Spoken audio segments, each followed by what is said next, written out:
Episode 10 के शुरुआत में हम जंगमो को देखते हैं। तभी इन्हा वहाँ पर आता है। इन्हा उनसे कहता है आप तो बहुत ही ज्यादा खुश लग रहे हो। जंगमो कहता है तुम बिना पूछे अंदर कैसे आए। इन्हा कहता है मैं कोई रैंडम इंसान नहीं हूँ, बल्कि मैं आपका बेटा हूँ। जंगमो कहता है तुम सही बोल रहे हो, तुम्हारे कांगो में सर्वाइवल का रीजन यही है कि तुम मेरे बेटे हो और तुम इस चीज को एज ए एक्सक्यूज यूज कर रहे हो। मैं चाहता हूँ कि तुम अभी के अभी कांगो से बाहर निकल जाओ। तुम कल सुबह 9 बजे टर्मिनेट हो जाओगे। इन्हा कहता है वो मैं क्यों नहीं हो सकता, मेरे अंदर ऐसी एबिलिटीज है जो आपके सपनों को पूरा कर सकता है। जंगमो कहता है किसने कहा कि वो तुम्हारी एबिलिटीज थी, वो सारी एबिलिटीज तो तेओ की थी। वो कहता है अगर तेओ तुम्हारी जगह पर होता तो मुझे कभी भी कांगो को 2 पार्ट में डिवाइड नहीं करना पड़ता। इन्हा कहता है मैंने आपके लिए सब कुछ किया, लेकिन आपने एक बार भी मुझे एक्नॉलेज नहीं किया। जंगमो कहता है मैंने तुम्हें एक्नॉलेज नहीं किया, इसीलिए तुमने इंजू की जान ले ली। वो कहता है कि तुम कांग इन्हा नहीं हो, बल्कि तुम बैक इन्हा हो और तुमने अपनी असलियत दिखा दी। तुम्हारे पास जो कुछ भी है वो सब कुछ वापस कर दो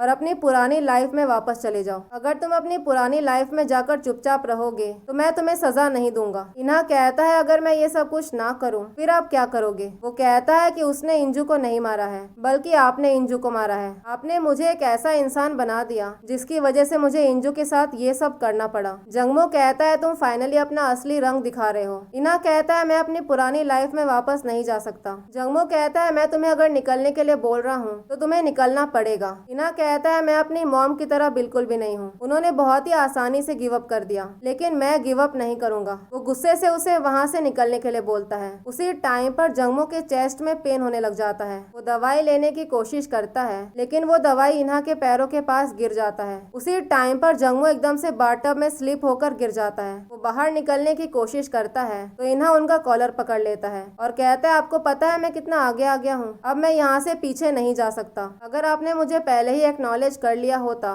तो आज ये सब नहीं होता। जंगमो उसका हाथ पकड़ने की कोशिश करता है तो इन्हा कहता है आपको मेरा हाथ बहुत पहले ही पकड़ लेना चाहिए था, कांगो आपका नहीं है बल्कि मेरा है। इतना बोलकर वो जंगमो का हाथ छोड़ देता है और उसके बाद वो उनको पानी में डुबाकर वहाँ से निकल जाता है। फिर अगले सीन में तेओ हेवॉन से चेयरमैन के बारे में पूछता है। हेवॉन बताती है कि मैं हॉस्पिटल जा रही हूँ। पता चलता है कि हीजो ने चेयरमैन को टाइम से हॉस्पिटल पहुँचा दिया था। तभी बाकी के लोग भी वहाँ पर आते हैं। उसी टाइम पर डॉक्टर बताता है कि जंगमो ने टाइम से अपना हार्ट वाला मेडिसिन नहीं लिया, इसीलिए वो अभी तक होश में नहीं आए हैं। वो कब होश में आएंगे इसके बारे में कोई कुछ नहीं बोल सकता। इस तरफ इन्हा को याद आता है कि वो डॉक्टर चेयरमैन के ऑफिस के अंदर वाले रूम से बाहर निकल रहा था। वो समझ गया था कि जरूर वहाँ पर कोई सीक्रेट रूम है। यही सब सोचकर वो चेयरमैन के ऑफिस में आता है। वहाँ पर अंदर आकर उसे एक सीक्रेट रूम मिल जाता है। वो समझ गया था कि तेओ यहीं पर था। फिर अगले सीन में हम देखते हैं तेओ उसी प्रोसिक्यूटर के पास पहुंच जाता है जिस प्रोसिक्यूटर ने कांगो पर रेड मारा था। वो तेओ से कहता है तुम एक वांटेड क्रिमिनल हो, तो फिर आखिर तुम मेरे पास क्यों आए हो, मैं एक प्रोसिक्यूटर हूँ। तेओ कहता है उसने किसी की जान नहीं ली है। प्रोसिक्यूटर पूछता है तुम मुझे ये सब क्यों बता रहे हो। तेओ कहता है मैंने तुम्हारी लाइफ खराब कर दी और उसी चीज का कर्ज मैं चुकाने के लिए आया हूँ। वो कहता है जिस रात इंजो और उस लड़की का मर्डर हुआ था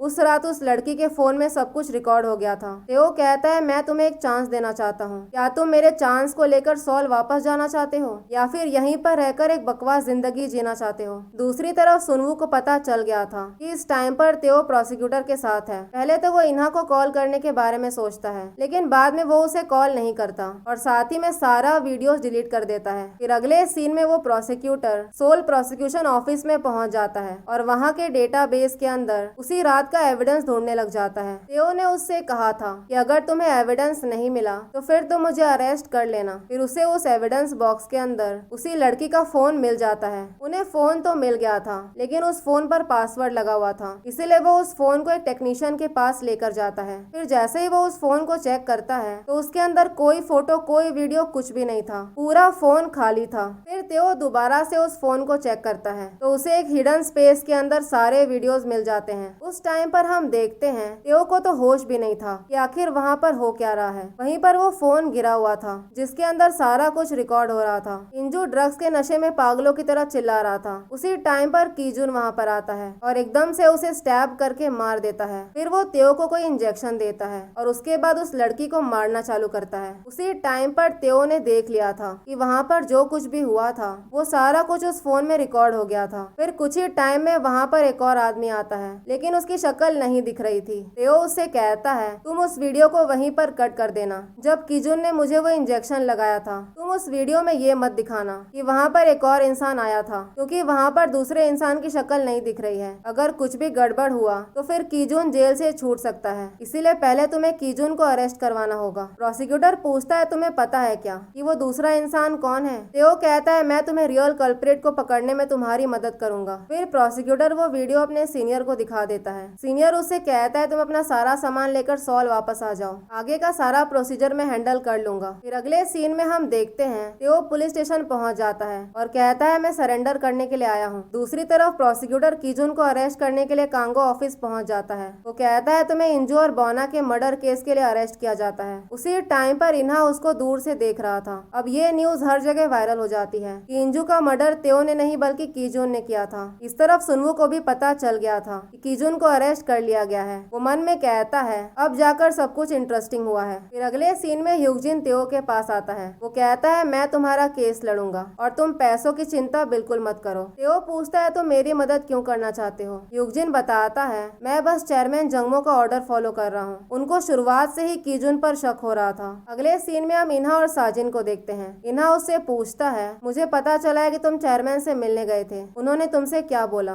साजिन कहता है मुझे चेयरमैन ने प्रॉमिस किया है कि वो मुझे कांगो एनर्जी देंगे। वो कहता है जंगमो के साथ रहने में मेरा ज्यादा फायदा है और तुम तो उसके नाजायज बेटे हो। इन्हा कहता है तुम्हें कांगो एनर्जी चाहिए ना, मैं तुम्हें दूंगा, और अगर तुम्हें कांगो के नाजायज बेटे के साथ काम नहीं करना है तो फिर तुम मेरी मदद करो ताकि मैं कांगो का ओनर बन जाऊं। साजिन कहता है तुम्हारी बातें बिल्कुल भी इंटरेस्टिंग नहीं है। अगर चेयरमैन की तबीयत नहीं खराब होती तो तुम्हें कब का यहाँ से निकाल दिया गया होता। तुम्हें तब तक कांगो नहीं मिलेगा जब तक चेयरमैन जिंदा है। फिर अगले सीन में संजू ग्युमसुक से पूछता है अगर तेओ ने ऑफिस ज्वाइन कर लिया फिर क्या होगा? ग्युमसुक कहते हैं तुम फिक्र मत करो, चेयरमैन के अलावा ऐसा कोई भी इंसान नहीं है जो तेओ की मदद करेगा। जिस इंसान ने रॉयल रोड प्रोजेक्ट के सपने को रियलिटी में बदल दिया वो इंसान तुम्हारे डैड नहीं थे बल्कि वो इंसान तेओ था, और अगर जरूरत पड़ेगी तो हम तेओ को अपना आदमी बना लेंगे। इस तरफ इन्हा जैसे ही घर पहुंचता है तो देखता है हेवन अपने शादी का रिंग वहीं पर रखकर वहां से चली गई थी। फिर अगले सीन में प्रोसिक्यूटर कीजुन से पूछता है तुमने आखिर इंजू को क्यों मारा? कीजुन कहता है वो मुझे जानवरों की तरह ट्रीट करता था, वो मुझे बहुत मारता था, इसीलिए मैंने ये सब किया। प्रोसिक्यूटर पूछता है क्या तुम ही ने तेओ को फंसाया? तो कीजुन हाँ बोलता है। वो कीजुन से कहता है तुमने मेरे सारे क्वेश्चन का आंसर हाँ में दिया है, इसका मतलब तुम सब कुछ एक्सेप्ट करने के लिए तैयार हो। तुम सब कुछ इतनी आसानी से क्यों एक्सेप्ट कर रहे हो? ये तुम्हारा आइडिया नहीं था ना, तुमने ये सब किसी के कहने पर किया है। कीजुन कहता है ये मेरा ही आइडिया था, मैंने ही सब कुछ प्लान किया था। फिर अगले सीन में हम देखते हैं ग्युमसुक ने सारे बोर्ड मेंबर्स को बुलाया था। वो सबको बताती है कि वो कांगो में एक नया डिवीजन बना रही है, प्लानिंग एंड कोऑर्डिनेशन डायरेक्टर। पहले ऐसा कोई भी डिपार्टमेंट नहीं था, लेकिन अब मैं एक नया डिपार्टमेंट बना रही हूँ जिसका सीईओ संजू होगा। फिर अगले सीन में हम तेओ को उसी कैदी के साथ देखते हैं। तेओ यहाँ पर किसी हांगकांग के इन्वेस्टमेंट कंपनी के बारे में बताता है जिसका नाम था गोल्ड एच इन्वेस्टमेंट। तेओ कहता है वो एक पेपर कंपनी है जो मैंने ही बनाया था ताकि मैं इन्हा को चेयरमैन बना सकूं। वो आदमी कहता है मुझे तुम्हारे सीक्रेट के बारे में पता चल गया है, तो क्या तुम मुझे मार दोगे? तेओ उसे पूछता है क्या मरने से पहले तुम एक बार मेरे साथ काम करना चाहते हो? फिर अगले सीन में हम देखते हैं वो आदमी जेल से छूट चुका था। फिर हेवन उसी आदमी से मिलने के लिए आती है। वो आदमी पूछता है क्या तुम याग्मी की बेटी हो? वो मेरे बहुत सारे पैसे लेकर भाग गई है। पता चलता है कि हेवन की मॉम पहले इसी आदमी के साथ काम करती थी। हेवन कहती है मुझे मेरी मॉम की बातों से कोई फर्क नहीं पड़ता, हमें यहाँ पर साथ में काम करना चाहिए। हेवन उसे उसी इन्वेस्टमेंट कंपनी का ब्रोचर देती है जिसके बारे में तेओ ने इस आदमी को जेल में बताया था। वो बताती है कि एक माइकल चैंग नाम के आदमी ने 2021 में ये इन्वेस्टमेंट कंपनी स्टार्ट किया था।